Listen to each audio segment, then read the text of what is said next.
acampamento. Para um homem, cavalos, carros e um grande exército. Por que, rei? Um crente que ora é mais perigoso que uma nação inteira.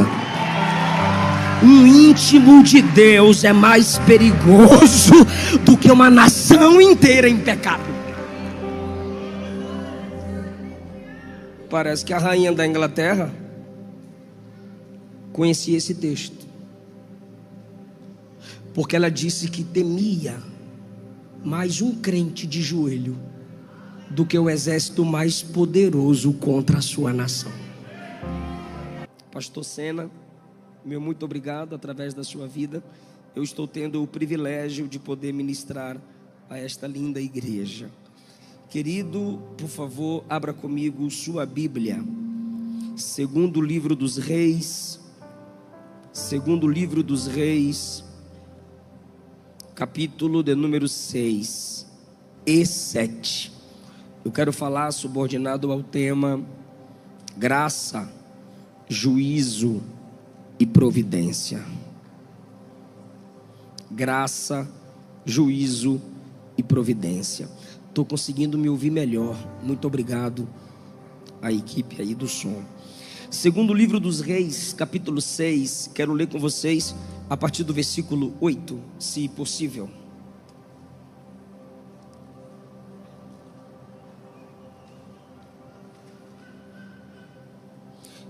Se podemos, desculpem, eu sou assembleano. Se podemos, diga amém. A partir do versículo 8 diz: o rei da Síria fazia guerra a Israel e consultou com seus servos, dizendo: em tal e em tal lugar estará o meu acampamento. Isso aqui é o rei da Síria falando aos seus servos de confiança, onde estabeleceria o seu acampamento para pegar Israel de surpresa no momento de guerra. Mas o homem de Deus enviou ao rei de Israel, dizendo: guarda-te de passares por tal e tal lugar, porque os sírios desceram ali. Pelo que o rei de Israel enviou àquele lugar de que o homem de Deus lhe falara, e de que o tinha avisado, e se guardou ali, não uma nem duas vezes. Cada vez que o rei da Assíria estabelecia um acampamento para pegar o exército de Israel despreparado em algum ambiente, o profeta Eliseu falava para o rei de Israel: ele montou o acampamento do exército dele em tal e tal lugar. Cuidado, evita, fala para o nosso exército evitar de passar por ali. Versículo 11. O rei se turbou, ficou perturbado com este incidente em seu coração. Chamou os seus servos, uma espécie de conselheiros,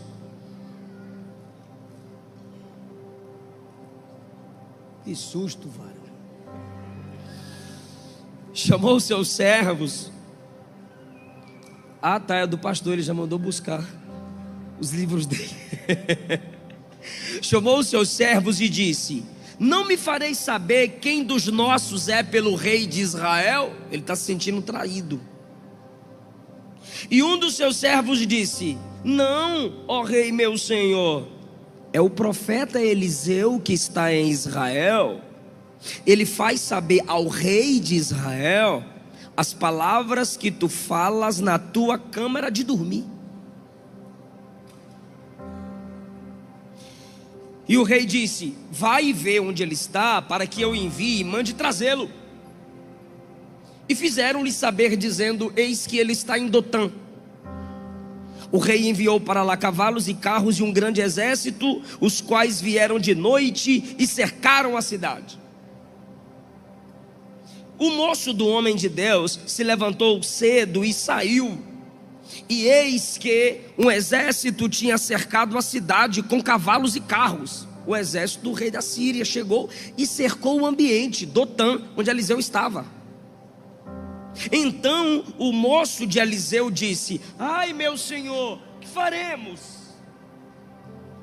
E o profeta o responde no 16: não temas, mais são os que estão conosco do que os que estão com eles.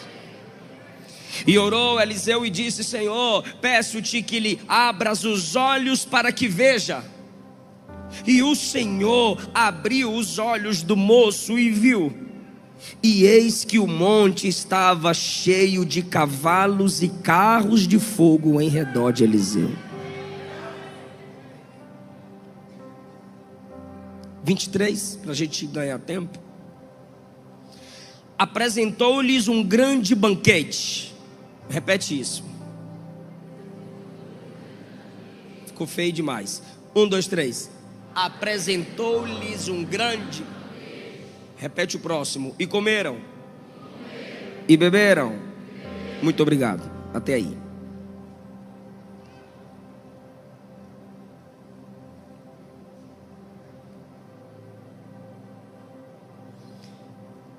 Deus tinha 2 homens considerados javistas. Ser um javista nesse tempo dos reis em Israel representava trazer a nação de Israel de volta para Javé, Yavé, Jeová. Elias e Eliseu.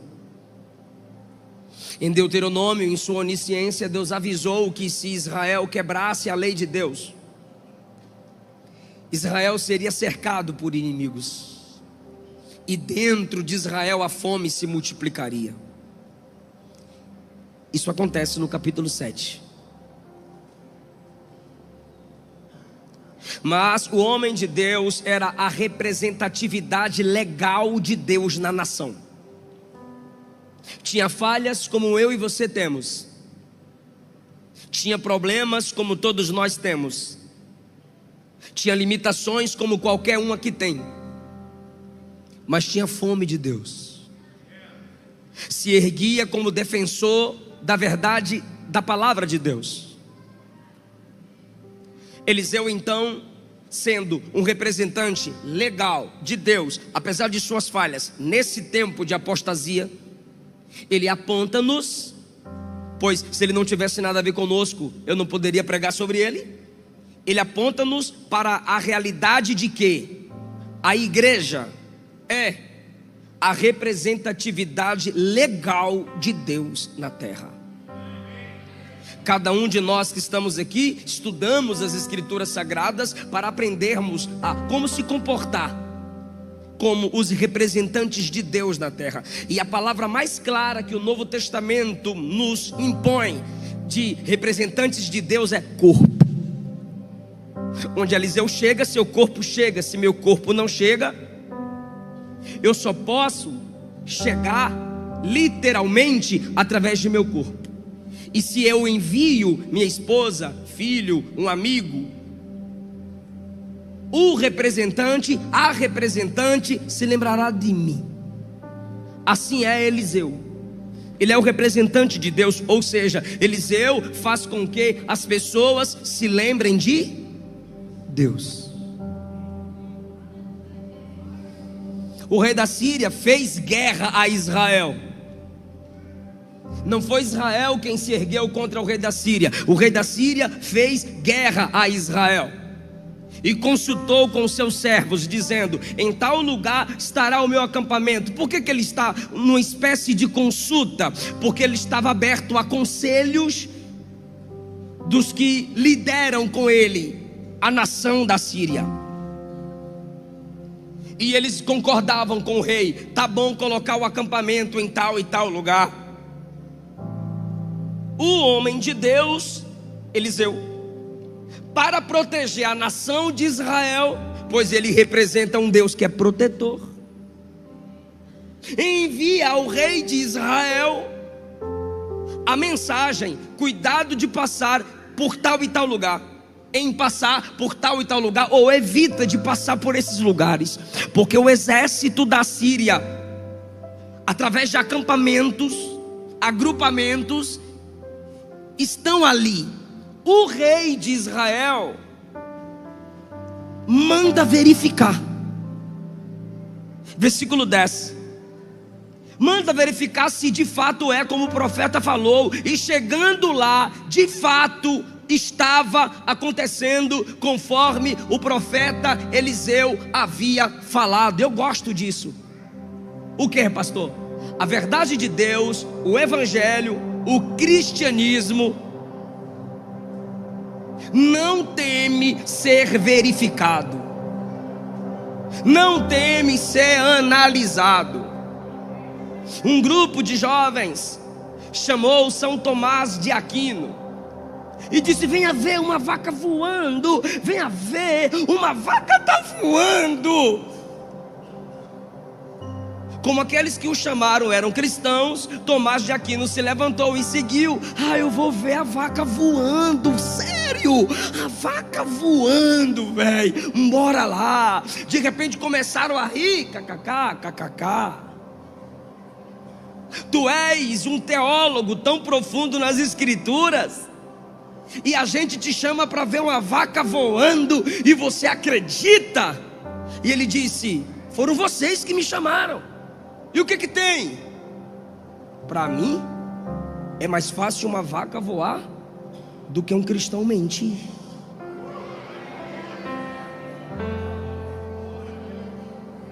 A Bíblia nos chama de luz. O texto não diz se Deus revelava para Eliseu, mas o texto diz que o que Eliseu falou foi verificado. O texto, não para dar seriedade ao que Eliseu falou, não diz que foi Deus que revelou. Porque hoje em muitas igrejas, os mais mentirosos são aqueles que usam o nome de Deus em suas falsas revelações, e assim o nome da verdade se torna descredibilizado por aqueles que são mentirosos em seu caráter falido. O texto não diz que Deus revelou. O texto diz assim: o homem de Deus disse: guarda de passares em tal lugar, porque o exército do inimigo está lá. Sabe o que é que o rei faz? O rei poderia simplesmente confiar na palavra do profeta, mas ele manda verificar se de fato é o que Eliseu está falando. E quando chega lá, diz o texto: e era como Eliseu falava.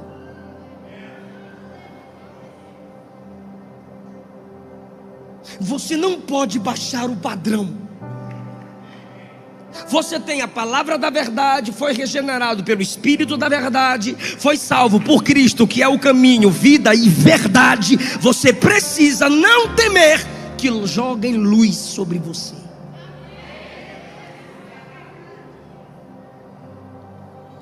Às vezes nos enfurecemos com a clareza de algumas pessoas.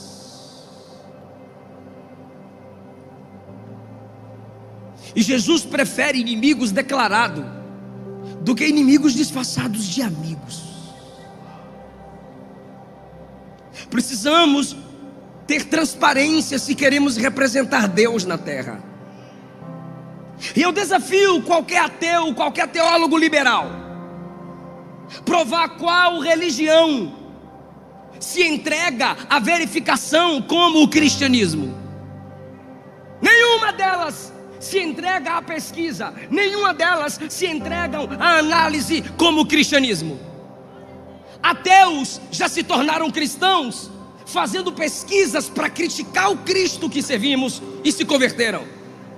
Um dos livros mais famosos de ateus que fizeram pesquisa para descredibilizar o Evangelho é "E a Bíblia tinha razão". O autor foi impactado porque em suas pesquisas ele percebeu que enquanto ele duvidava, as pedras clamam. Enquanto ele duvidavam, as pesquisas em laboratório confirmam. Se o cristianismo não teme ser verificado, se eu estou vivendo uma vida que temo ser perscrutado, eu não estou representando Deus. Temos que parar com essa mania de enfraquecer o Evangelho. Pequei, caí, falhei, perdoe-me, me dê mais uma chance, ergue-me, ó Deus. A igreja não quer a miséria de ninguém. A igreja do Senhor é luz, e como luz ela ama a transparência. Paulo disse na carta aos Efésios, no capítulo 5, que a luz tudo condena e reprova as obras das trevas.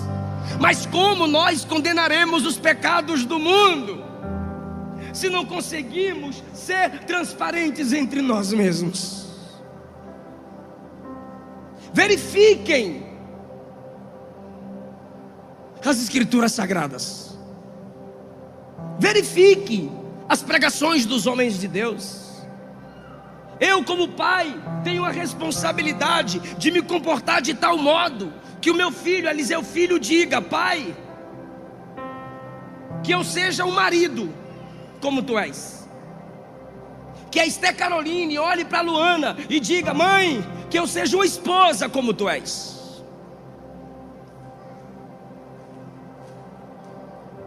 A gente enfraquece o evangelho quando diz: se você for para a igreja, não olhe para as pessoas, olhe para Jesus. A questão é que as pessoas que estão na igreja são representantes de Jesus. É claro que vão olhar para tu. Gideão disse aos seus soldados: olhem para mim e façam como eu fizer. Paulo disse à igreja em Corinto: me imitem, porque eu sou imitador de Jesus. Imagina a gente olhando para o céu e a gente olhando e dizendo: olhe para Jesus. Jesus olhando do céu para cá dizendo: para mim não, para eles, porque meu corpo na terra são eles. Pastor, mas você está dizendo que Deus está querendo perfeição em nós? Não, mas disposição para viver a verdade do evangelho e dizer: pode verificar, não sou perfeito, mas estou me esforçando para que a graça de Cristo me fortaleça nos meus momentos de fraqueza. Tudo que Eliseu falava era verificável. Foi verificado. O rei ficou turbado. Agora verifica e o outro se turba. O inimigo de Israel está turbado. Por quê? Porque ele manda um acampamento aqui, Israel escapa. Ele monta outro acampamento aqui, Israel escapa. Ele monta outro acampamento aqui, Israel escapa. Ele se turbou em seu coração, como quem diz: eu me aconselhei com os melhores conselheiros e agora eu não consigo destruir esse povo de Israel. Deixa eu fazer uma pergunta para quem leu pelo menos o Antigo Testamento ou quem já leu a Bíblia. Israel, povo de Deus na antiga aliança, sim ou não? Sim. Só tinha eles, como hoje só tem a igreja. Eliseu é um protetor do povo de Deus. E aquele que é um protetor do povo de Deus precisa esforçar-se para que a igreja de Deus, a noiva do Cordeiro, fuja, evite certos laços. Não é fácil. Mas Eliseu, ele se comporta assim. De repente o rei disse: tem alguém nos traindo. Se o rei de lá está sabendo onde estão meus acampamentos, é porque tem alguém daqui lá. Olha a audácia do inimigo. Como quem diz: eles não têm capacidade própria para descobrir onde eu estou estabelecendo meus acampamentos.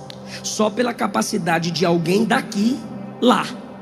Vou repetir. O que ele está dizendo é: eles não têm capacidade própria de descobrir onde estão os meus acampamentos. Tem que ser alguém daqui para falar lá onde nós estamos nos reunindo. Isso é audácia.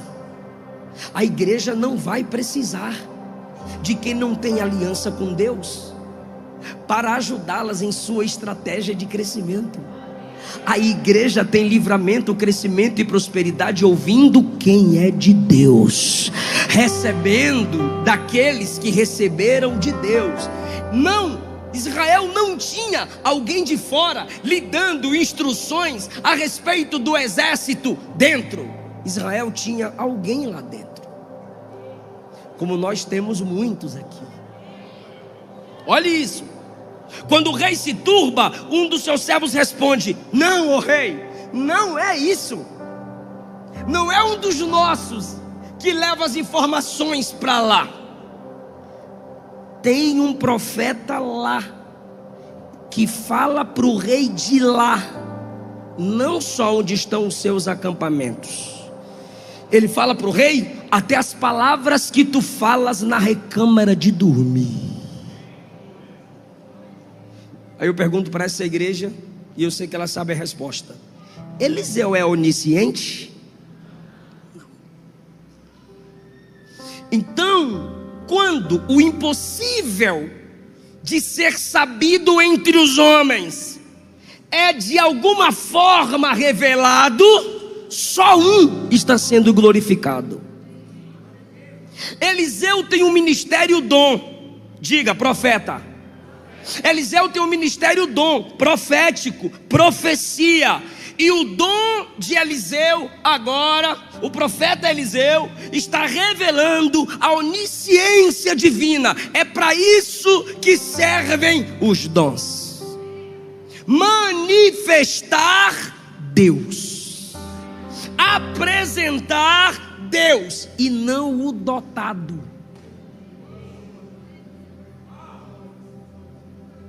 Quando Paulo trata sobre os dons, 1 Coríntios, capítulos 12 a 14, eu acho interessante que ele trata dos dons, capítulos 12 a 14, só que entre o 12 e o 14, tem o capítulo 13, onde ele trata do amor, porque sem o amor, nenhum dos dons do 12, nem do 14 serve.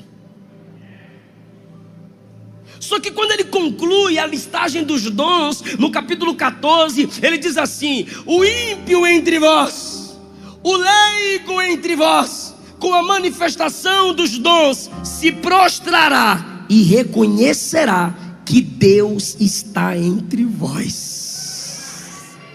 A manifestação dos dons é para a glória de quem dá o dom. Então, de modo implícito, o rei está assustado. Como que alguém tem um conhecimento desse?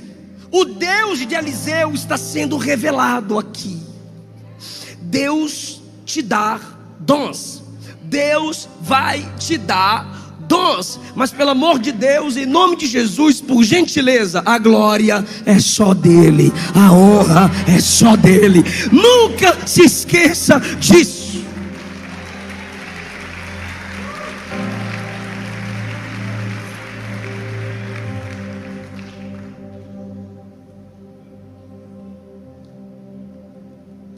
Me disseram que o Gessé Aguiar está aqui.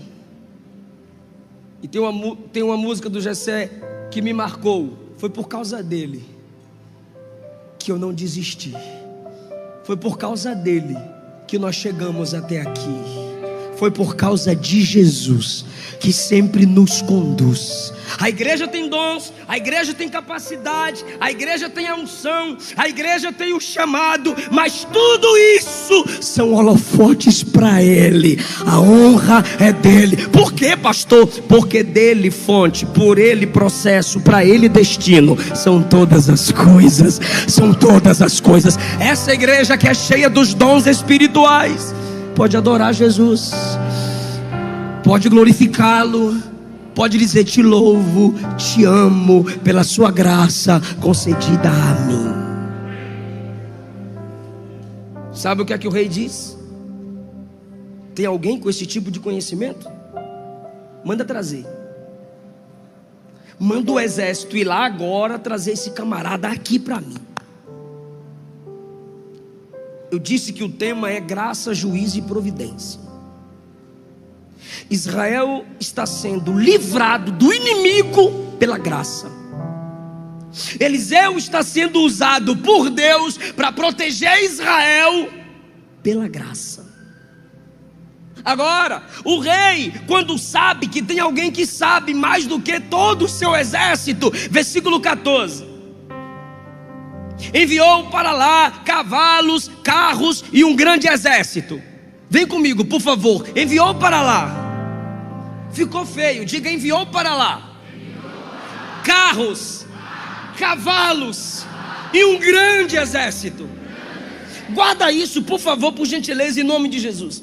Quando o rei sabe que Eliseu está em Dotã, ele diz: manda para lá agora carros.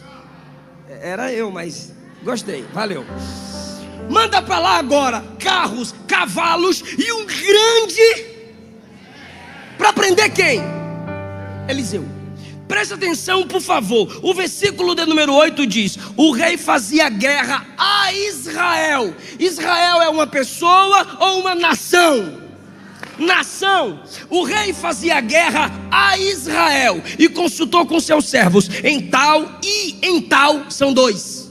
em tal e em tal lugar estará o meu acampamento. Contra a nação, ele manda acampamentos, grupos de soldados em pontos estratégicos, para prender um profeta, carros, cavalos e um grande exército.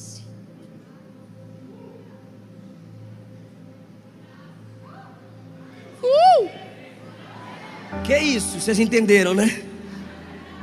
Brincando. Para a nação, montou um acampamento. Para um homem, cavalos, carros e um grande exército. Por que, rei? Um crente que ora é mais perigoso que uma nação inteira. Um íntimo de Deus é mais perigoso do que uma nação inteira em pecado. Parece que a rainha da Inglaterra conhecia esse texto, porque ela disse que temia mais um crente de joelho do que o exército mais poderoso contra a sua nação. Eu não entendo como é que você ainda não descobriu esse poder que só é disponível para quem ora. Orar não é coisa de gente forte. O único forte que orou, por exemplo, se chama Jesus. O resto, de Gênesis a Apocalipse, todo mundo orava, porque eram fracos. Pastor, mas eu conheço uma irmã do manto, eu conheço um profeta canela de Jeová, que olha... Já viu ele orando? Já, pastor. Então chega lá perto, se ajoelha e você vai escutar assim, ó: ó Deus, tem misericórdia de mim. Segura na minha mão, senão eu caio. Segura na minha mão, senão eu não aguento. Todos que oram são dependentes de Deus e escutam de Deus. A minha graça te basta e o meu poder se aperfeiçoa na sua fraqueza.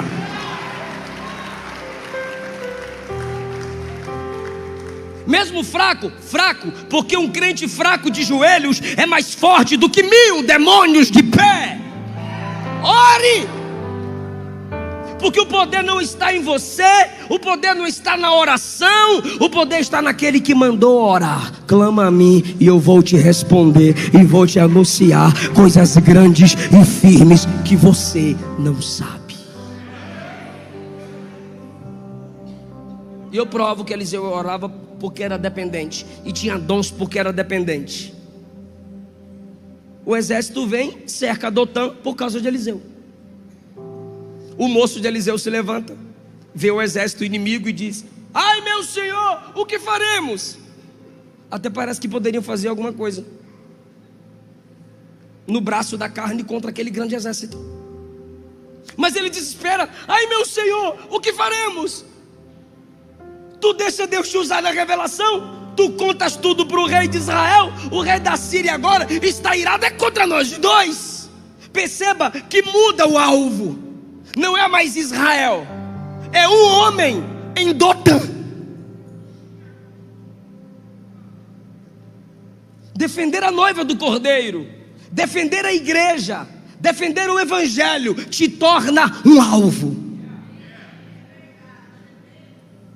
Mas eu carrego um lema comigo que eu aprendi com o pastor Elias Torralbo: sofra eu, mas não sofra a igreja.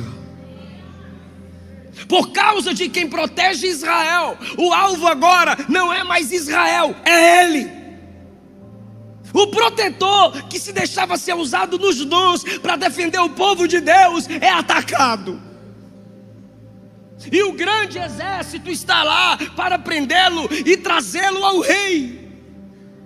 De repente, o moço de Eliseu está desesperado, o servo de Eliseu está desesperado. Quando ele diz: ai meu senhor, o que faremos? Conhecimento gera paz. Eliseu olha para ele no versículo 16 e diz assim: não temas, mais são os que estão conosco do que aqueles que estão com eles. Olha a pergunta do rapaz: o que faremos? Ou seja, eu e tu e eu. O que nós dois podemos fazer contra esse exército? A expressão do rapaz é quantitativa. O que nós dois faremos? Aí a resposta também é quantitativa. Mas somos dois, mas quem nos protege é maioria. Somos dois, mas quem nos protege é muito mais do que aqueles que vêm contra nós. Versículo 17. E Eliseu orou: Senhor, abre os olhos deste, para que veja. Quando Eliseu acaba de orar, o que você está vendo? Eu vejo.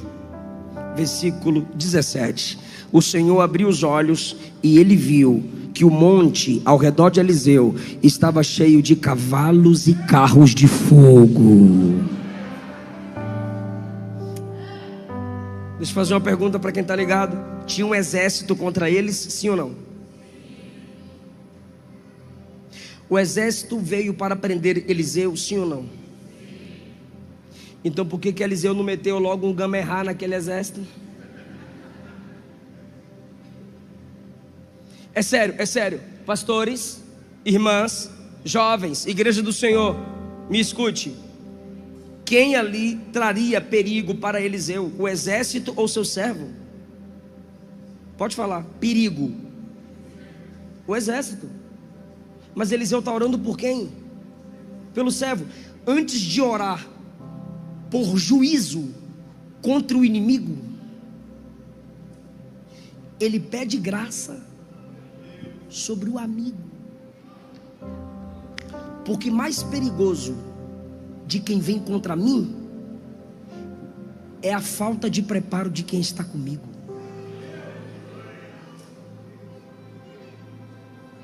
Eu tenho mensagens e textos contra a ideologia de gênero, mas eu não posso falar contra a ideologia de gênero se eu não ensino Bíblia para meus filhos em casa.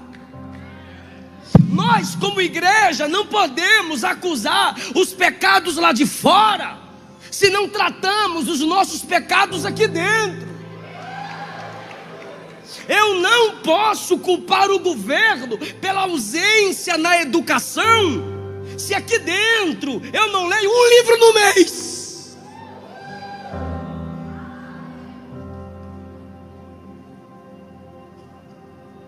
Tem inimigo lá fora, e eles estão preparados. E quem está do meu lado está na mesma visão? Porque se quem anda contigo não tem a mesma visão que da parte de Deus você tem, ele se torna tão perigoso quanto o inimigo que vem de lá para cá. Senhor, abre os olhos dele para que ele veja. E ele viu o que Eliseu tinha visto. Depois que a graça se manifesta na vida de Geazi, é a hora do juízo contra o mundo. Senhor, olha só que interessante, irmãos. Eu pulei aqui para a gente adiantar a leitura. 18. Desceram a ele, a Eliseu, e Eliseu orou ao Senhor. Lembra do que eu disse? Deus usa Eliseu pela graça. Ele ora porque ele é dependente, mas em sua oração, como representante de Deus que somos nós, Deus fere os inimigos de cegueira. Senhor, fere-os de cegueira. E Deus os feriu de cegueira. O mesmo que é canal de abertura dos olhos para quem estava ali, é também canal de cegueira para quem vem contra. Porque o mesmo Deus da graça é o Deus do juízo contra os representantes da graça. Fere-os. O jovem tem a visão aberta. De vista, ele só viu o exército inimigo. A visão que vem do coração e pelo sobrenatural lhe foi entregue, e ele viu anjos para proteger Eliseu. Mas agora os olhos físicos dos inimigos são fechados. Para quê? Para serem guiados pelo profeta. Eliseu vai até eles e diz assim: venham, me sigam, que eu vou levar vocês até o local certo que vocês devem ir. E Eliseu os levou para Samaria. Sucedeu que dentro de Samaria, Eliseu ora no versículo 20: Senhor, abre os olhos deles para que vejam. E eles abriram os olhos, e quando viram, estavam cercados dentro de Samaria, que faz parte do povo de Israel. Aí o rei de Israel olha para Eliseu e fala assim: podemos matá-los? E Eliseu disse: não vai matar não. Vai fazer o quê? Vocês leram comigo: dá um grande banquete para eles. Vieram prender o profeta, estão fazendo guerra contra Israel. E quando o exército que quer fazer guerra contra Israel e quer prender o profeta está dentro do ambiente que estão ali o povo do Senhor e o profeta, ele diz: não mata não, não mete a espada no bucho não. Serve um grande banquete para eles. E dá muita comida, os bichinhos estão com fome. E Eliseu mandou dar comida, e o texto diz que eles, versículo 23, foi apresentado um grande banquete, comeram, beberam e os despediu. Eliseu disse: vaza, e os despediu, e foram para o seu senhor. Eu caminho para a conclusão agora, é sério. Vou fazer a pergunta de novo, porque é uma história muito longa. Eliseu deu comida para eles? Fez um banquete para eles? Última pergunta: matou a fome deles? Exército da Síria, sim ou não? Olha última pergunta, agora que é a última. Eles comeram dentro de Samaria. Capítulo 6, versículo 24. Sucedeu depois disso que Ben-Hadad, rei da Síria, ajuntou todo o seu exército, subiu e cercou a Samaria. E o resultado do cerco? Houve uma grande fome em Samaria. Peraí, em Samaria eu comi, legal. Em Samaria eu me alimentei, legal. E agora? Agora a gente vai lá e cerca Samaria. Para quê? Para ela ficar com fome. Você não se alimentou em Samaria? Sim. Você não participou de um banquete em Samaria? Sim. E agora você vai fazer o quê? Vamos cercar Samaria, ninguém sai, ninguém entra, ela fica faminta. Deslealdade é coisa de quem não conhece a graça. Ingratidão é coisa de quem não nasceu de novo.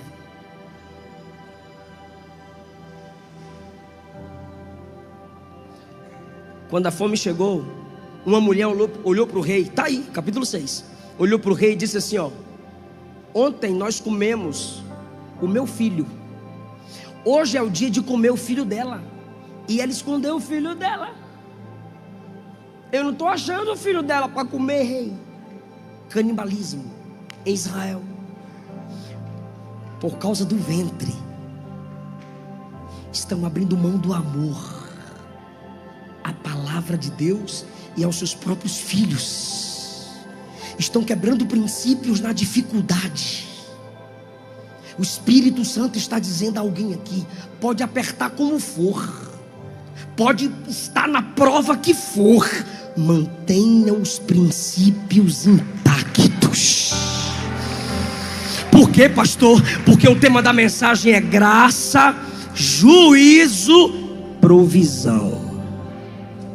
Graça para quem depende, juízo para quem a rejeita e provisão para quem confia, provisão para quem não desiste. Na hora da angústia, quebraram um princípio, mataram a criança, comeram uma criança e disseram para o rei: e agora? Como é que eu vou me alimentar se ontem ela se alimentou do meu e hoje nada? O rei levantou no muro e disse assim: de hoje não passa. O que, rei? A cabeça de Eliseu vai ser arrancada. O rei de Israel disse que naquele dia a cabeça de Eliseu deveria ser arrancada. Pergunta para mim por quê? Você sabe. Quem está cercando Samaria é o exército da Síria. Esse exército da Síria comeu dentro de... E quem trouxe aquele exército? Quem falou para não matar? E agora o exército que ele não deixou matar e que ainda deu comida, está lá, sem deixar com que entre comida na cidade. O que você me diz? A culpa é dele. Bestalhado. O que qualquer um diria? Mané. Mas quando o rei no muro diz: hoje eu arranco a cabeça de Eliseu, o texto diz que Eliseu estava em casa com a cúpula de líderes da nação. Quando o rei está indo e o capitão está na frente com a espada na mão para arrancar a cabeça de Eliseu, em casa, Eliseu falou para os homens que estavam com ele: está chegando o homicida. Espera, pelo amor de Deus. É sério, gente, eu fico assim. O texto faz isso comigo. Me assusta. O que me assusta? Eliseu já tinha tido a cabeça arrancada? Não, ele está falando. A cabeça está lá. Está funcionando a boca. O rei só falou que iria matar, mas não havia matado. Mesmo assim, ele já chama o rei de assassino, homicida. Mas você só é assassino quando você mata. O rei não matou, pastor. Então por que Eliseu o chamou de assassino? Por revelação divina, depois que ele havia falado que ia matá-lo. Porque suas palavras revelam o seu caráter. A Bíblia não separa caráter de palavras. Não, pastor, nem sempre. Eu rasgo a Bíblia e fico com tu. Inspirado, sagrado. Provérbios não separa palavras de caráter. Efésios diz que minhas palavras revelam meu caráter. Efésios 5. O que eu tenho que fazer, pastor? Cuidado com suas palavras. Você nunca falará aquilo do qual seu coração não está cheio. Ele já é homicida. E isso é juízo de Deus. Para você entender que você é representante do reino, você não xinga. Você não fala a palavra torpe. Deus não te chamou para amaldiçoar quem a Bíblia não amaldiçoa. Está vindo meu homicida. Olha o que Eliseu diz: fecha a porta e empurra a porta com ele e tudo para fora. Espera aí, cadê os anjos? Cadê os cavalos de fogo? Cadê o carro de fogo? Eliseu ia perguntar: não sei, eu não estou vendo. Eu só falo do que eu estou vendo. Profeta que é profeta não inventa. Ele tinha no início do capítulo 6, cavalos e carros de fogo. Mas agora ele não está vendo. Se ele não está vendo um exército de anjo, ele diz: fecha a porta, e se ele empurrar, empurra de volta. E os líderes amigos de Eliseu lá, se ele tentar entrar, a gente joga o rei para fora. Joga ele para fora com porta e tudo. Faz uma prancha e a gente passa por cima. Fé não anula prudência. O rei chega. Quando ele chega, ele amarelou. Aí o que seria assassino falou bem assim: o que a gente pode esperar de Deus? Olha o mal que Deus nos trouxe. Esse mal veio de Deus. O rei virou calvinista. Brincadeira, gente. Mais polêmica, meu Deus. Esse mal foi Deus quem trouxe. Aí Eliseu olhou para ele, capítulo 7. Providência. Amanhã, a estas horas, vai ter farinha, comida, à vontade, para toda a nação de Israel. Providência. Aí o capitão de confiança do rei, olhou para Eliseu e falou assim: se Deus abrisse janela no céu, isso não seria possível. O profeta olhou para ele e falou assim: tu vai ver a comida, mas não vai comer da comida. Sinto muito, no juízo de Deus é assim. Tem gente que só vai ver, mas não vai usufruir. Sabe o que aconteceu? Providência. Tinha 4 leprosos na porta de Samaria. Leprosos. E disseram: se a gente ficar aqui, a gente morre de fome. Não morre? Morre. E se a gente for lá no exército dos sírios, que está cercando a gente para deixar a gente com fome? Lá tem comida. Aí um disse: mas eles não são dos nossos. E se nos matarem? Tá, isso é se matar. Mas se não matar nós, a gente come com eles. Verdade, bora ficar nessa possibilidade deles não nos matarem e nos darem comida. Tu vai dar glória, irmão? Amém, então tá bom. Os 4 leprosos, feridos, amarrados para pedaços de carne não caírem no chão, começaram: embora. 4 leprosos dando passos de doente. Capítulo 7, versículo 6. Enquanto eles andavam daqui para lá, Deus gerou lá no exército dos sírios barulho de exércitos. E os sírios disseram: Israel alugou exércitos dos egípcios e dos heteus contra nós, vamos embora. O texto diz: e deixaram roupas, ouro, prata,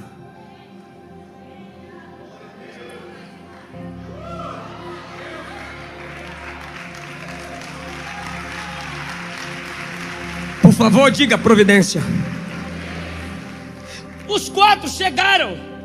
Que delícia, aleluia. Olha essa roupa, rapaz, ficou massa de mim.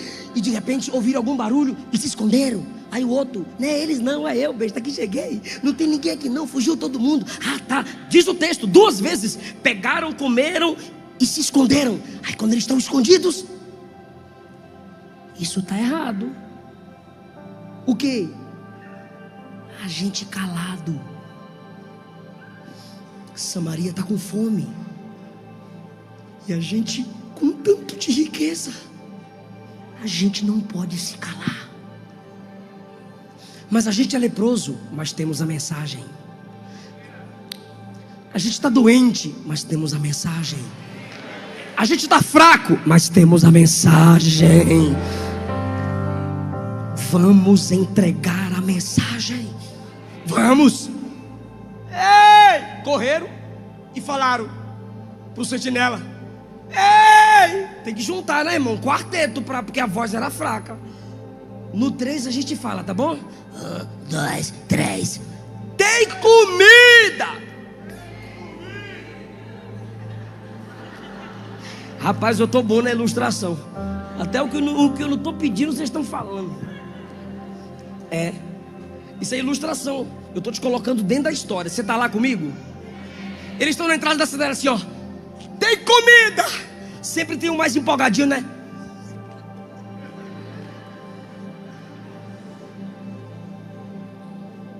Tem gente que já está pegando.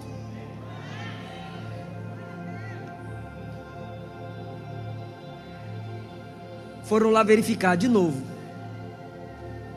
E tinha muita comida. Olha o que diz o texto. Então saiu o povo, saqueou o arraial dos sírios, samaritanos, israelitas. E havia uma medida de farinha por 1 ciclo e 2 medidas de cevadas por 1 ciclo. Tinha tanta comida que estava tudo barato, conforme a palavra do Senhor. Acabou. Vão te culpar. Vão dizer que Quem mandou você perdoar? Quem mandou você ajudar? Quem mandou você estender a mão de novo? Quem mandou você acreditar de novo? E o Espírito está dizendo a alguém: continue sendo ministro da graça, Eliseu.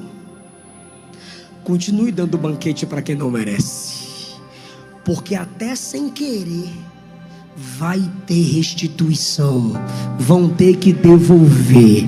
Naquele dia, Deus só permitiu os assírios cercarem para fazer uma coisa: pagar a comida que comeram. Porque Deus não fica devendo nada a quem perdoa. Deus não fica devendo nada a quem ama.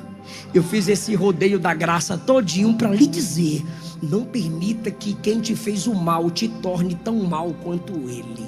Deixa Judas ser Judas, você é Jesus. Deixa os irmãos de José no caráter deles, você é José. Deixa Saul do jeito dele, você é Davi. Ah, meu Deus, continue, dê banquete, ore, interceda, faça o seu melhor, porque cada um dá o que tem. Você foi cheia da graça para ministrar graça. Você foi cheio da graça para ministrar graça. E quando pensar que não vale a pena amar, não valeu a pena perdoar, não valeu a pena acreditar, Deus vai lhe mostrar: vale a pena. Você não está entendendo agora, mas você vai entender depois. É melhor se arrepender de ter feito alguma coisa para Deus do que se arrepender de nunca ter feito nada para a glória de Deus. Eu repito, é melhor se arrepender, é melhor se arrepender depois de ter feito grandes coisas para Deus, do que se arrepender de nunca ter feito. Olha, eu me arrependo. Eu ia sofrer menos, eu ia ser menos humilhado. Quando chega nesse nível que querem arrancar sua cabeça, Deus manda providência. Hoje é noite de providência. Eu encerro Gênesis 22, Deus proverá. Eu encerro Mateus 6,33. Buscai primeiro o reino de Deus e a sua justiça, e todas essas coisas que te deixam ansiosos serão acrescentadas. Eu encerro com Filipenses 4:16, 17. O meu Deus, segundo a sua riqueza em glória, suprirá todas as vossas necessidades. Faz com amor, fica em pé, irmão. Faz com a graça que te alcançou. Faz. Ame, perdoe, confia na graça, se entrega para a graça, ainda que esteja debaixo de ameaça, de que vai ser perigoso, vai ser difícil. Não é fácil confiar na graça. É mais fácil confiar em si mesma. É mais fácil confiar em si mesmo. Mas o Deus provedor vai te dar sabedoria, vai te dar estratégias. Senhor, obrigado pela sua palavra. Senhor, obrigado pela sua igreja. Ó Deus de Eliseu, aqui estão os seus representantes. Aqui estão seus ministros. Aqui está o sacerdócio real. O Senhor humilhou aquela nação quando ela quebrou seus princípios. Nós não queremos ser como a nação de Israel, que quebra seus princípios e é humilhada. Nós queremos ser como o profeta Eliseu. Mas só a sua graça nos capacita a ser como ele, porque foi a graça que o capacitou a ser quem foi. Ah, Jesus, é difícil preparar banquete para quem quer a nossa cabeça. É difícil não falar a partir das mágoas e do ódio que está no coração de quem ainda não conheceu a graça de verdade. Então nos purifica, Jesus. Nos lava, Jesus. Nos restaura, Jesus.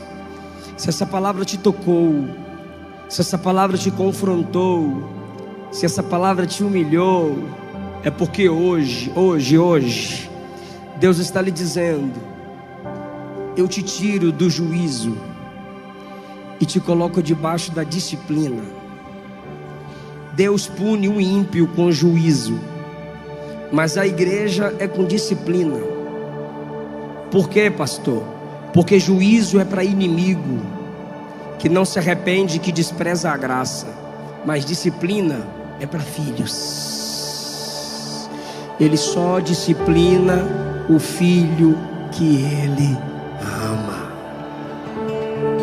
E depois da disciplina que ele nos coloca, ele honra a nossa palavra, ele honra nosso ministério, ele responde às orações.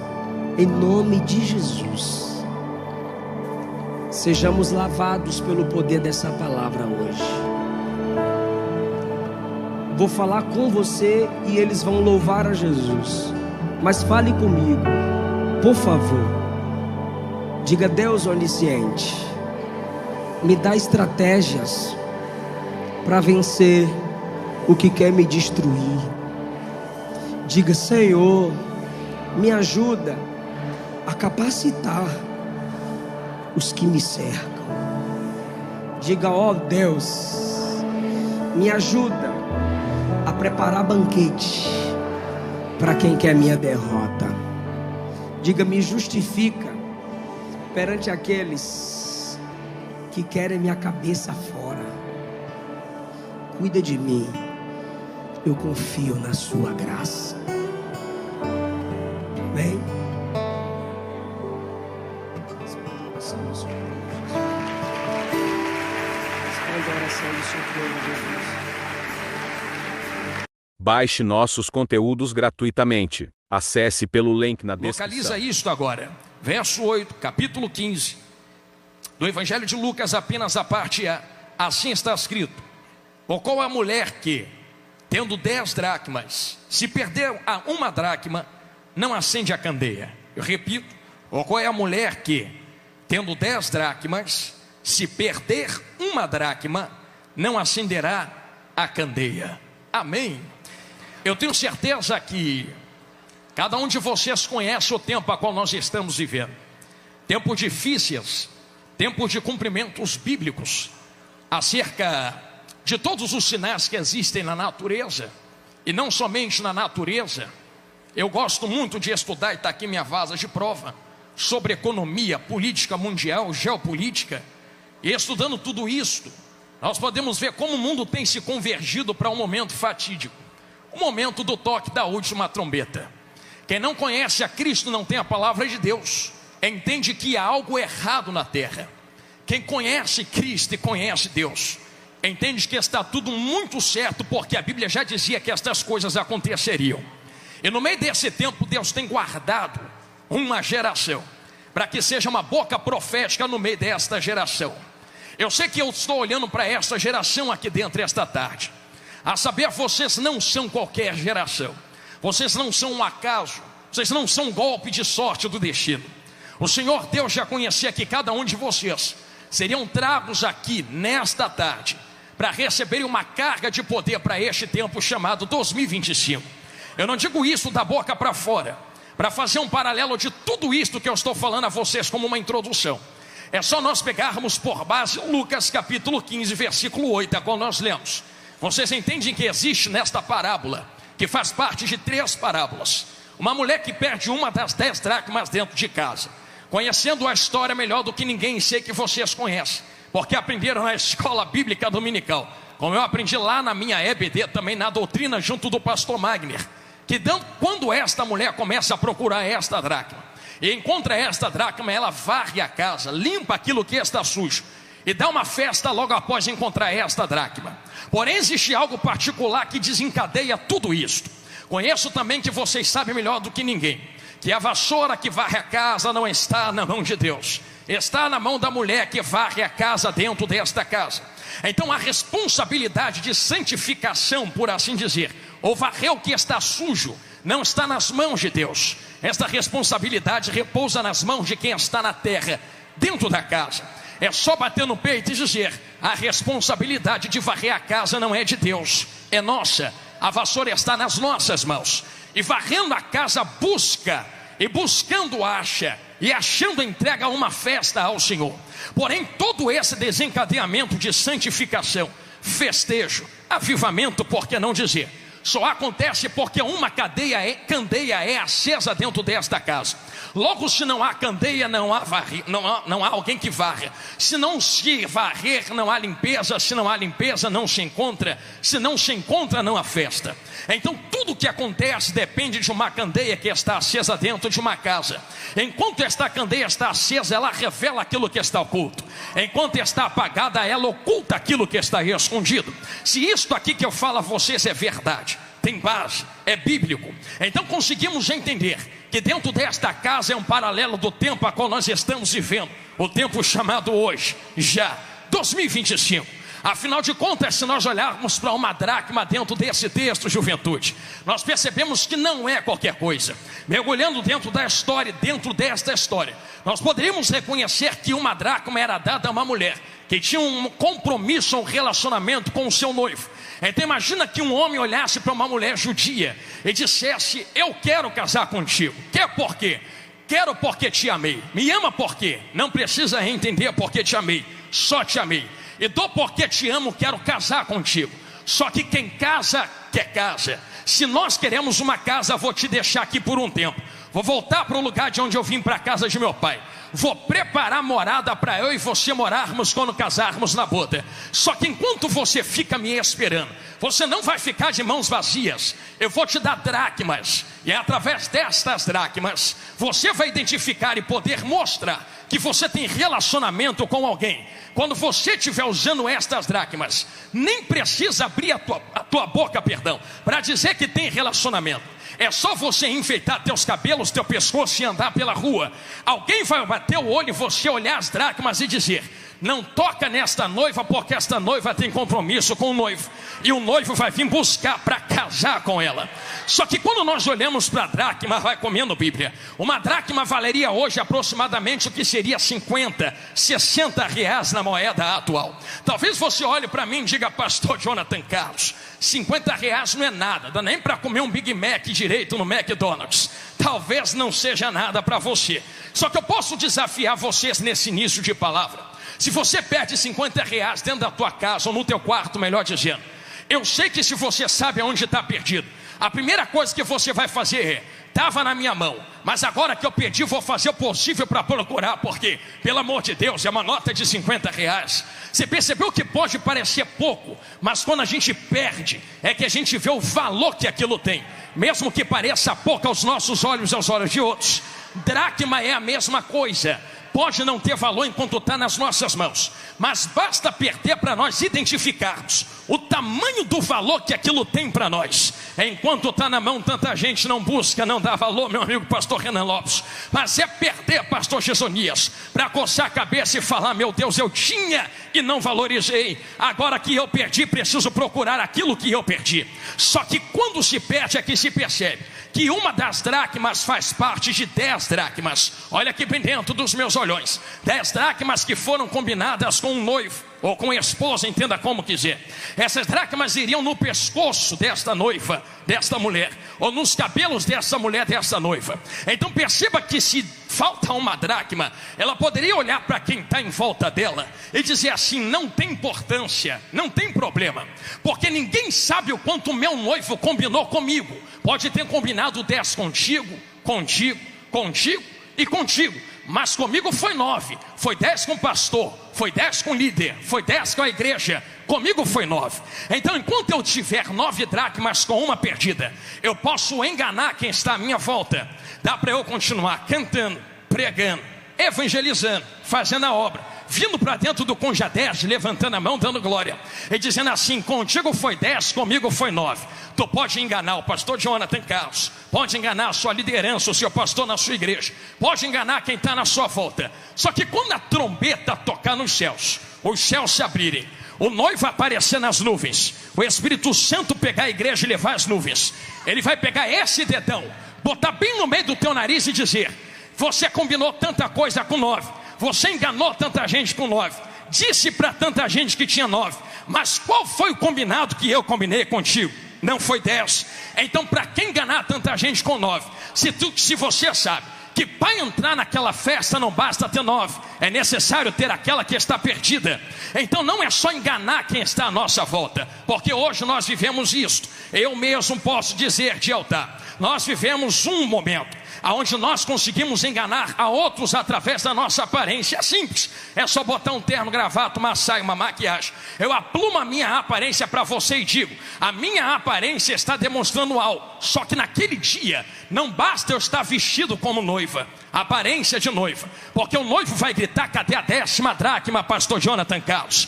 E se eu não tiver dracma, que simboliza relacionamento e intimidade, não vai adiantar fingir que sou uma coisa que já não sou há muito tempo.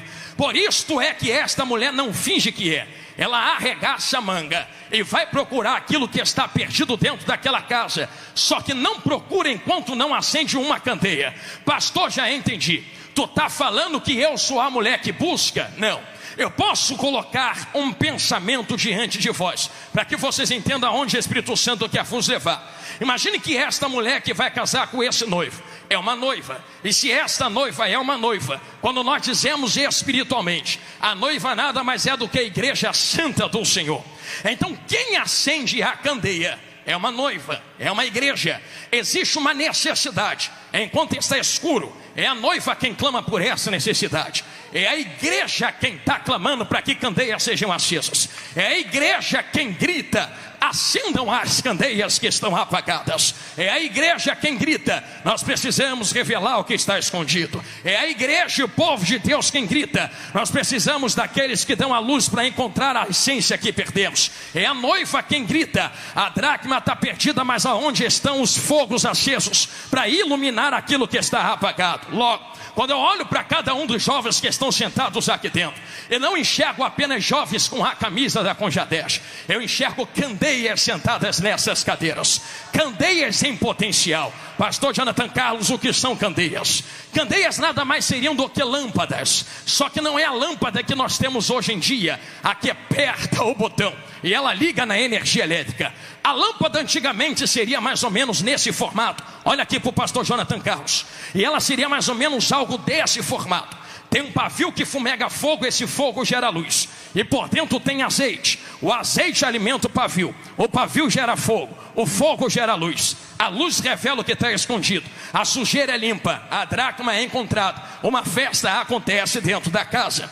Então é necessário que lâmpadas sejam acesas, pois esse é o intuito do texto. Lâmpadas estão apagadas, mas devem ser acesas. Só que lâmpada nenhuma funciona se não tiver azeite do lado de dentro. Logo, se tem azeite tem fogo, se tem fogo tem luz. Luz que revela o que está oculto e escondido. Por isso, falando de altar a todos vocês, eu posso comumente encontrar dentro da Bíblia o que seria azeite e o que seria fogo. Jesus pegou esse dedão, e eu quero começar a pregar agora, apontou para cada um de vocês e não deu alternativa de escolha, é uma ordem.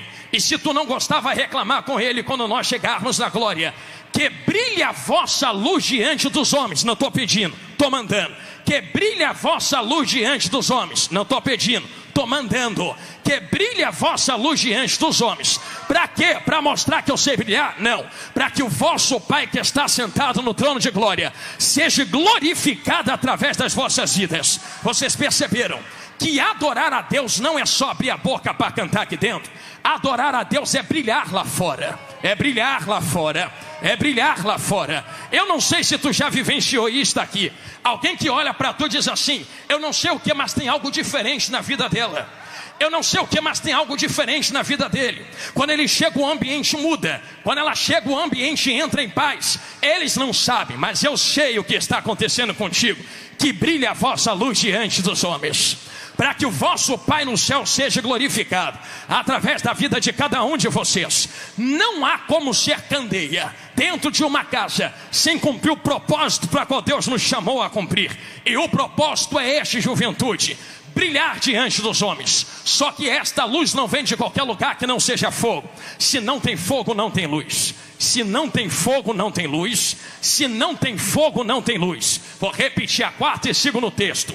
Se não tem fogo, não tem luz. Estamos vivendo tempos, e está aqui o pastor Renan Lopes, meu amigo de prova, pastor Gesonias de prova, aonde muitos lugares, e graças a Deus isso não acontece no nosso ministério, tem tentado apagar o fogo da igreja. Você sabia que muitos lugares nem línguas estranhas pode falar mais? É porque é escândalo marchar então e dançar na presença do Espírito Santo, fora de cogitação. É tudo bem arrumado, é tudo muito bem organizado, porque fazer isto é saída ética, meu Jesus. Como é que pegar fogo no fogo do Espírito Santo é saída ética? É uma alegria tão terrível que envolve a minha alma, que não tem mais como conter do lado de dentro o que eu faço do lado de fora. Oh, glória a Deus, e a mão que levanta. Não estou fazendo para aparecer, estou fazendo porque tem uma alma do lado de dentro que controla o corpo do lado de fora. E quando o Espírito Santo de Deus toca nesta alma do lado de dentro, eu quero ver a carne que vai ficar segurando do lado de fora. É por isso que eu vi vocês e eu filmei vocês. Vocês pularam cantando Eu Sou Livre. Vocês cantaram para Jesus, que coisa linda. Só fizeram isto porque o Espírito Santo está se movendo aqui dentro desta igreja esta tarde. Porém, no tempo em que estamos vivendo, muitos têm tentado apagar, dizendo não é necessário mais estas coisas. O operar do Espírito Santo, poder para quê? Unção para quê? Estas coisas são coisas do passado. Hoje é só falar bonito, hoje é só ser carismático, hoje é só colocar uma palavra que faz sentido. Pode ser qualquer palavra que faz sentido, mas eu prefiro um Jesus salva cheio do poder do que uma homilética de 1h30, coaching, qualquer coisa que não engrandeça Jesus nas nossas vidas. Se isto não me mata para Jesus poder viver em mim, é digno de ser rejeitado. Esta palavra que eu vos prego esta tarde com Jadege é um alerta. Sem fogo não há luz, sem fogo não há luz. O Espírito Santo manda eu dar um alerta através desta boca que vos fala. É-vos necessário manter esta chama acesa, é-vos necessário manter este fogo aceso. Pastor Jonathan Carlos, que fogo é esse? Esse fogo é o fogo do fósforo que eu aceso? É o fogo do isqueiro que a gente acende? Não. Todas as vezes que nós vemos, quem está comigo diga glória a Deus. Só vai comendo Bíblia. Todas as vezes que nós encontramos fogo dentro da Bíblia, nós conseguimos concordar que todas as manifestações de fogo é a glória de Deus se manifestando. Por exemplo, você vê Moisés sendo chamado por Deus ao cume do monte. Quando ele olha para cima, ele vê a glória de Deus, e a glória se manifesta como um fogo aceso. Sabe o que acontece quando o fogo toca o monte? Sabe o que acontece quando a glória toca o monte? O monte estremece e fumega. Entendeu, né, Vaz? Está aqui, me confronta toda vez que eu leio, que eu estou olhando para vocês daqui de cima, e eu estou vendo jovens e meninos tão bonitos. Vocês têm boca para adorar, é ou não é? Tem língua para cantar glória, sim ou não? Tem mão para levantar, tem perna para pular, é ou não é? Pois bem, olha para os montes que estremeciam, olha para os montes que fumegavam na glória. Não tem boca, não tem perna, não tem língua, não tem braço, não cantam, não louvam, não marcham, não tem vida. Mas até aquilo que não tem vida, quando encontra a glória de Deus, faz isto aqui, ó.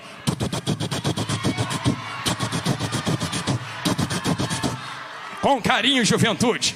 Se aquilo que não tem vida estremece, tu já nasceu, tu já está aqui de cabelo penteado, está respirando bem, faz assim, ó.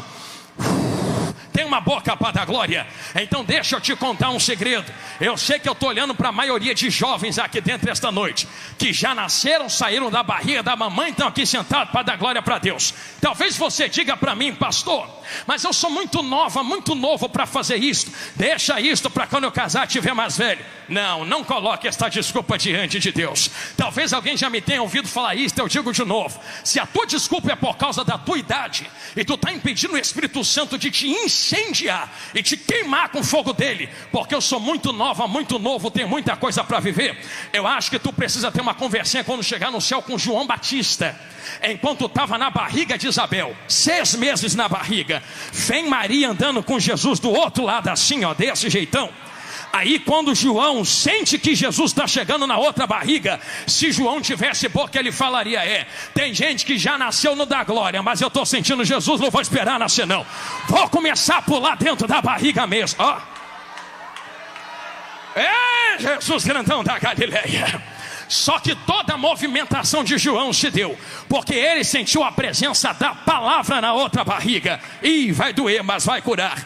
Quem é nascido no fogo não consegue ficar parado quando sente a presença da palavra. João manifestou dentro da barriga. Os montes estremeceram no fogo da glória. Eu estou olhando para vocês aqui, recebendo carga de palavra desde as 6 da manhã. Jesus já está entre nós através da pessoa do Espírito Santo. Eu quero ver quem é que vai ficar parado na manifestação da palavra de Deus. Não tem como. É necessário incendiar neste fogo. Só que este fogo que desce, que pega, que incendeia, não é qualquer coisa. Ele não faz qualquer coisa. Olha aqui bem dentro dos meus olhões, que eu preciso colocar isto com cautela diante de vós. Quando o fogo de Deus descia no arraial de Israel, talvez alguém diga: quero o fogo de Deus, me incendeia, Jesus, me queima no seu fogo. A pergunta é: quer mesmo que Deus mande fogo aqui dentro da igreja hoje? Quer mesmo que Deus incendeie esta casa com fogo? Porque em Israel, quando o fogo de Deus desceu, começou a comer, devorar Israel pelas beiradas do arraial, houve muita morte. Não há como eu permanecer vivo aonde o fogo de Deus opera. Eu vou repetir isto para ser verídico nos vossos corações. Aonde o fogo de Deus queima, eu não consigo permanecer vivo. E que seja assim mesmo. E é necessário que seja. Eu olho para vocês, eu não vejo ninguém vivo, está todo mundo morto aqui dentro. Eu sou o primeiro defunto que vos falo. Aqui no altar está cheio de defunto. Aqui também está cheio de presunto me olhando agora. Não, eu vou falar rasgar, só 3 entenderam aqui na frente. Eu não estou morta não, estou viva, se não estava no cemitério. Morta é quem está lá fora no carnaval. Não, quem está no carnaval está muito vivo. Morto é quem está na cocaína. Não, quem está na cocaína está muito vivo.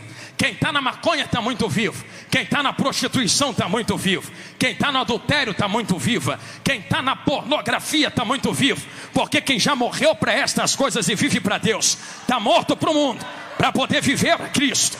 Eu sei que alguém entendeu no meio da igreja falando uma galeria agora. É por isso que assim está escrito na palavra que tu está carregando aí na sua mão. Vivo não mais eu. Pera aí. Se tu não vive, como é que está dando glória aqui? Percebeu que tu morreu? Vivo não mais eu, estou morto. Vivo não mais eu, estou morto. Vivo não mais eu, estou morto. Vivo não mais eu, estou morto. Fogo de Deus me queimou até me matar. Se estou morto, estou dando glória como? Ah, tu conhece a palavra, né? Quando o fogo de Deus desceu, eu lembro quando desceu em mim. Foi lá na Pedra Rasa, dentro do Chapadão, na comunidade de onde eu vim. Quando eu levantei a mão para falar: eu aceito Jesus porque sou filho de pastor, mas salva meu pai, eu também quero Jesus. O fogo desceu, consumiu. Aí Jesus apontou, dando na minha cara e falou assim: tu está morto, tu não vive mais. Se eu estou morto, como é que estou respirando? Aí Jesus entrou assim, ó, assumiu o controle e falou: eu vivo agora através de ti. Eu vivo agora através de ti. Eu vivo agora através de ti. É por isso que eu não aponto quem levanta a mão para dar glória aqui dentro. Porque não é tu que está dando glória. Teu espírito está sendo influenciado por um mais valente dentro de você. Tu não dá glória porque o pastor Jonathan Carlos está pedindo para dar glória. Tu só está adorando porque tu já está morto há muito tempo. Quem aqui é batizado nas águas, levanta as mãos para eu ver. Batimos nas águas é sepultamento de defunto, daquilo que está morto, do velho eu. Só se sepulta o que já está morto há muito tempo. Morreu quando tu aceitou Jesus. Aí tu veio para as águas, se batizou, enterrou o velho homem para o novo homem chamado Jesus grandão poder viver através de ti. É Cristo quem vive através de nós agora. Mas só vive porque o fogo ardeu, porque o fogo consumiu. Só que se este fogo é necessário para arder em nós, vai comendo Bíblia, é necessário que esse fogo arda. Porque aonde não há fogo, e Jesus vai doer, mas vai curar. Aonde não há fogo, víboras conseguem ficar escondidas. Eu sei que é onde vou levar vocês. É um pouco complicado de andar, mas se faz necessário. Atos dos Apóstolos, capítulo 27 e 28. Paulo chega em uma ilha. Chegando na ilha, identificando que existe uma fogueira. Fogo que está mantendo quem está em volta vivo. Eu vou repetir isso aqui para os adolescentes e jovens. Estão me olhando de olho regalado, então come de novo. Chegou num lugar, o lugar é frio, gelado, chove, pode matar de hipotermia quem está na praia. Acende-se uma fogueira. Um fogo está mantendo muita gente viva. Um fogo está mantendo muita gente viva. Só que o fogo está apagando. Quem é que vai acender de novo? O fogo está apagando. Quem é que vai alimentar de novo? O fogo está apagando. Quem é que vai incendiar de novo? Paulo se levanta e diz: não se pode ter fogueira apagada. Se está apagando, vamos tacar lenha nessa fogueira. Começa a catar graveto daqui, graveto de lá, graveto dali, graveto dali. Eu sei quando Paulo catou graveta aqui dentro da Conjaderge. Sabe quando Paulo catou graveta aqui dentro da Conjaderge? Me permita, meus pastores e meus líderes, é quando o pastor Jezonias soltou a data de hoje da Conjaderge, dizendo: reunamos-nos Madureira dentro da catedral, porque hoje nós vamos acender fogueira. Aí o pastor Jezonias catou o graveto da Madureira, o graveto de Marechal Hertz, o graveto de Campo Grande, o graveto de Bangu, o graveto de Saquarema, o graveto de Resende, o graveto de Itatiaia, e disse: reunamos-nos gravetos, porque hoje vai ter fogueira. Gravetos enxertados numa videira verdadeira. Graveto, graveto, graveto, graveto, graveto, graveto, graveto, graveto, graveto, tá entendendo, né, varoa? Graveto, graveto. Gravetos reunidos. Vem o pastor Jezonias trazendo para perto da fogueira. Vem junto do pastor Jezonias, pastor Márcio, Alain, pastor Leonardo, pastores trazendo para junto da fogueira. Os gravetos começam a estremecer. Talvez alguém diga: está estremecendo porque o poder de Deus está pegando. Não, é Bíblia. Porque existe uma víbora que estava escondida entre os gravetos, sentiu o calor da fogueira e começou a estremecer por medo da fogueira, dizendo: eu não quero fogo, eu não quero fogo. Tira esse fogo de perto deles. Não deixa esses gravetos entrar nesta fogueira. Só que o pastor Jezonias continuou: vai ter fogo, vai ter fogo, vai ter fogueira, vai ter fogo. Pastor Jezonias continuou. A víbora, não satisfeita, talvez tenha mordido o braço do pastor Jezonias e dos pastores, da liderança, do coordenador do teu campo. Quantas lutas esses líderes não passam para poder nos liderar o ano inteiro para tu poder dar glória. Quantas picadas de víboras e serpentes o teu pastor, a tua liderança não tomou para tu tá dando glória aqui dentro. Só que o pastor Jezonias e os outros líderes e os bispos e os pastores, com a víbora agarrada no braço, disse: pode entrar veneno, pode se levantar diabo, pode se levantar inferno, eu não vou parar de fazer a obra. Esses gravetos vão pegar fogo dentro da Conjaderge. Vão. Vem eles caminhando para a fogueira. Sabe o que Paulo fez? Como o pastor Jezonias fez: balança a víbora no fogo.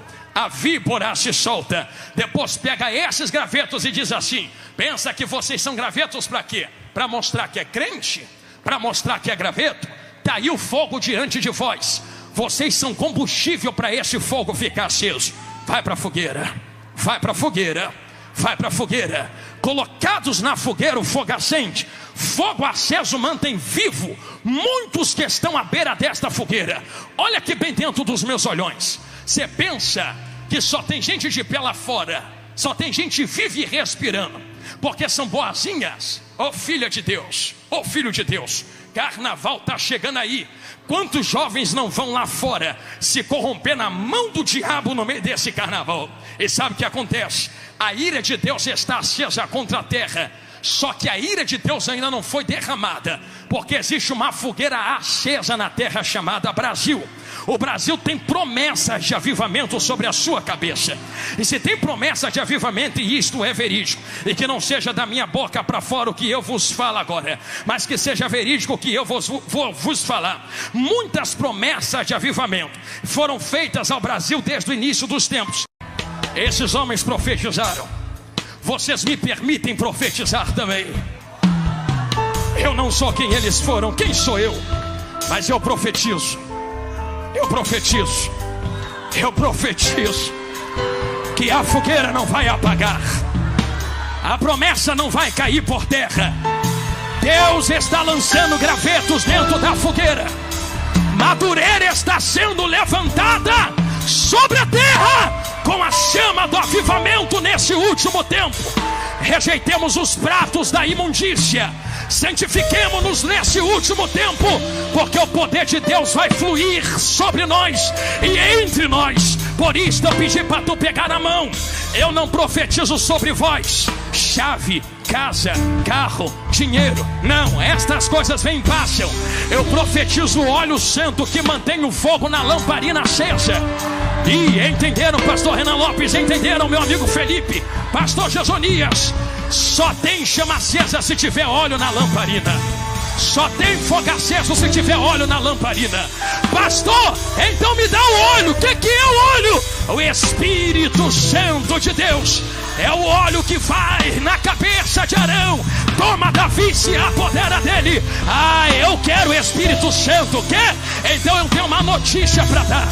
O Espírito Santo não vai descer aqui dentro esta tarde. Não vai. Ah, tu já sabe o que eu vou falar, não é? Como é que desce quem já desceu em Atos 2, hein? Como é que desce óleo se o óleo já desceu em Atos 2? É por isso que eu pedi para tu pegar na mão de quem está do seu lado. Se o Espírito Santo já desceu, não precisa pedir para ele descer. Já veio há 2.000 anos atrás. Se já desceu, tá onde? Tá na parede? Tá no terno, no microfone? Tá no meu sapato? Tá aqui, tá ali, tá ali, ali, ali dentro, aí dentro, lá dentro, lá dentro, aí dentro, aí. É só transbordar óleo de uma lamparina para outra agora. Por isso a última profecia nesta palavra. Em menos de 30 segundos, um terremoto de glória vai tomar conta da Catedral Madureira. Aonde houver uma lamparina de boca aberta, o óleo vai fluir para dentro de outra lamparina. Só sai vazio quem quiser, mas quem quiser ser cheio do poder da glória de Deus, para queimar nesse último tempo de avivamento, antes do toque da última trombeta, eu vou contar para te ajudar. Tu tem 30 segundos para se encher. Só sai vazio se quiser. 30, 29, 28, 27, 26, 25, 20. Olha Deus tomando os vasos na casa. 23. Olha Deus batizando. 22. Olha Deus renovando. 21, 20, 19, 18, 17, 16. Segura os instrumentos, meus amigos. 15. Para ninguém diga que foi porque vocês tocaram e eu preguei. Para que todos saibam que é a glória de Deus queimando aqui dentro. 14, 13, 12.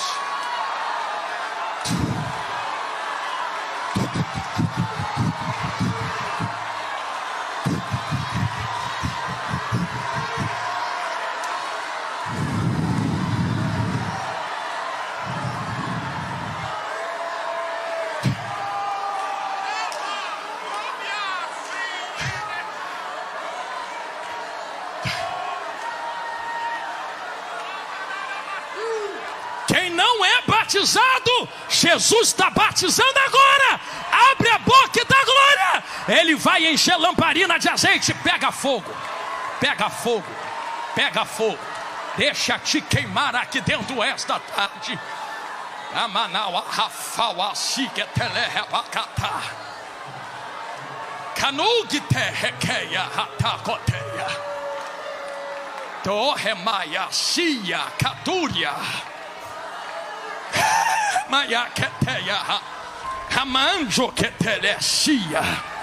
Feche os vossos olhos, me deixe orar. Aleluia. De mãos dadas com quem está do seu lado mesmo. Devolva o microfone a quem é de direita agora. Feche os vossos olhos. Pastor, eu quero receber este fogo. Chegou a hora então. Pastor Jonathan Carlos, eu quero esse azeite, mas está agora aqui diante de nós. Eu nunca vi vaso ser cheio do lado de dentro, com a boca do vaso fechada, já viu? Não dá para encher copo se o copo estiver trancado em cima. Tem que tirar a tampa do copo para botar água dentro, tirar a tampa do vaso para botar azeite.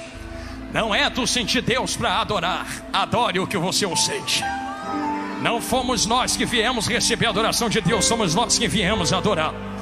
Então quando vocês adoram, uma chama queima e o Espírito Santo se move. Sejam gravetos queimados nesta fogueira agora. Fogueira de Deus acesa no meio desta igreja. Vejo uma coluna de fogo passeando na galerias, na nave, no altar. brasas vivas descendo na cabeça de jovens, brasas vivas nos pés dos jovens. Se preparem, porque as nações são nossas. Deus entregou a chave na terra da nação brasileira e da igreja brasileira.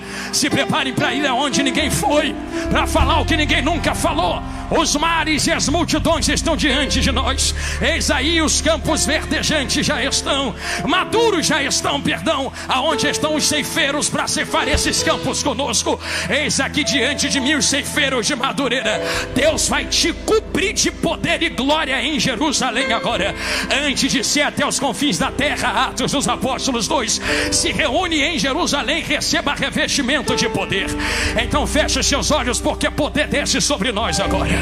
Senhor Deus, Pai eterno de bondade, eu quero te pedir algo que é simples para ti, Senhor, porque nada é impossível a ti, meu Senhor. Tu sabes como eu falo contigo. Tu conheces, Senhor, a minha tão humilde voz. Mas se eu ainda tenho algum crédito contigo aí, permita-me usar mais um aqui dentro desta igreja agora. Senhor, toma os 4 cantos desta casa com teu poder. Aonde houver uma crente ou um crente ligado contigo, de boca aberta te adorando, que haja um transbordar de poder e de azeite agora. Senhor, só fica cruz gelada e vazio quem quer, mas quem quiser ser cheio, queima ela agora, queima ele agora de poder. Poder, poder, poder, poder, poder, poder, poder. Batiza quem quer ser batizado agora, no teu espírito e no teu fogo. Reveste de poder nesse tempo que é mau. Labacatole fala ratacoteia, anugue terra badaraca tacotefa, amando que te releia rasu remanaraca tugiteia, abadaraca tacoteia patacatoquefa. Senhor, é isto que eu te peço. E já te agradeço com a certeza da vitória, em nome de Jesus. E quem concorda, diga glória a Deus.